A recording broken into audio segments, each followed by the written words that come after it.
দাদা, প্রমোটার দিলীপ বাবুকে অনেক কষ্টে রাজি করিয়েছে। উনি বলেছেন আমাদের এই বাড়ি ভেঙে এখানে 4 তলা বিল্ডিং তৈরি করবেন। আমার কিন্তু এতে একদম মত নেই। কত কষ্ট করে তোদের বাবা একটু একটু করে এই বাড়িটা তৈরি করেছিলেন, আর অন্য একটা লোক এসে বাড়িটা ভেঙে দেবে? এসব মেইলি সেন্টিমেন্ট ছাড়ো তো মা। এমন সুযোগ জীবনে বারবার আসে? দেখো, এ বাড়ি ভেঙে যে 4 তলা বিল্ডিং তৈরি হবে তাতে আমরা 4টে 1000 স্কোয়ার ফিটের ফ্ল্যাট পাবো। মা, ব্যাপারটা কিন্তু খুব খারাপ হবে না। তুমি একবার ভেবে দেখো, 2টো ফ্ল্যাট 2 ভাইকে দিয়ে দেবো, একটা ফ্ল্যাট রুনুকে দেবো, আর একটা ফ্ল্যাটে তুমি আর আমি থাকবো।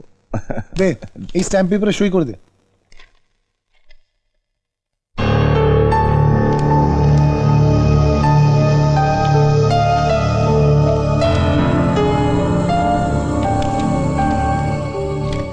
কি লেখা আছে রে এতে?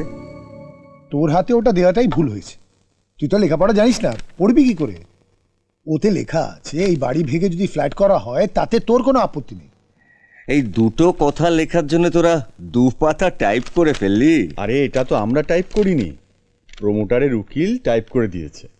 এই সমস্ত কোর্টের কাগজ একটু বড়ই হয়। কার বাড়ি ছিল, কোথায় ছিল, এখন কারা থাকে, কেন তারা বাড়ি ছেড়ে দিচ্ছে, এই সমস্ত অনেক কথা লিখতে হয়।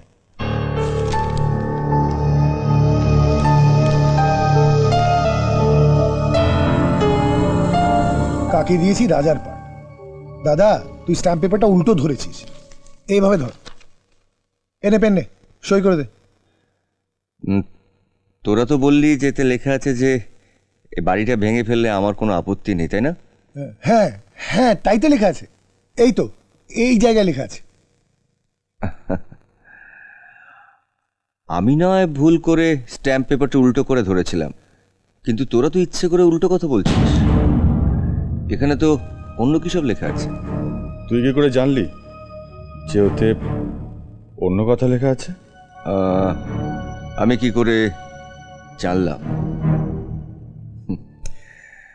I, Sri Ratan Chaudhary, son of late Avinash Chaudhary, now residing at 36 Mohim Haldar Street.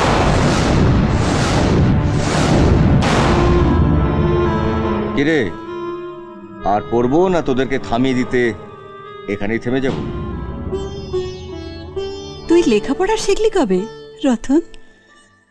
আমি 1 ঘন্টা আগে বাড়ির থেকে বেরিয়ে যেতাম বলে তুমি আমাকে জিজ্ঞাসা করেছিলে যে তুই আগের মতো 9টায় বাড়ি থেকে না বেরিয়ে 8টায় বাড়ি থেকে বেরোস কেন। হ্যাঁ, তুই বলেছিলি অনাথ আশ্রম দেখাশুনো করার জন্য তোকে 1 ঘন্টা আগে বেরোতে হচ্ছে।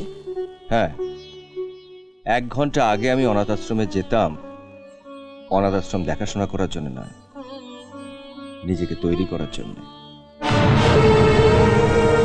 আর এদের দুর্ভাগ্য যে ওই অনাথ আশ্রমের দিদিমণি তপতিদি সেই 1 ঘন্টা ধরে আমাকে লেখা পড়া শেখাতেন। এতে কি লেখা আছে জানো মা? লেখা আছে আমি আমার নিজের ইচ্ছায় আমার এই বাড়িতে যে অংশটুকু আছে সেটা আমি স্বপন তপনের নামে 1 লাখ টাকার বিনিময়ে লিখে দিলাম। আজকের পর থেকে এই বাড়ির ওপর আমার আর কোনো অধিকার থাকবে না। ছিঁড়ে ফেল এটা। ওই অপদার্থ ছেলে দুটো তুই না পারলে আমায় দে। না মা, ওরা যখন চাইছে তখন। তাই বলে বাড়িটা তুই ছেড়ে দিবি?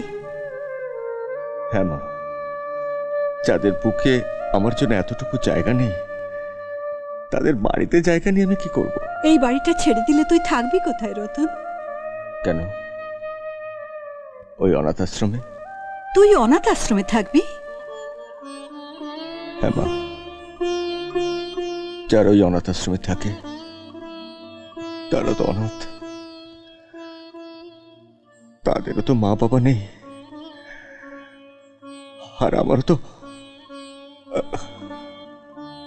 না, না রতন, আমার কথা শোন। রতন, আমার কথা শোন। আমার কথা শোনো মা। সইটা তুই করিস না। দে রতন, দে পেনটা দে। রতন, রতন আমার মা please let me sign the agreement. ওদের দেওয়া চুক্তিপত্রে আমাকে সই করতে দাও।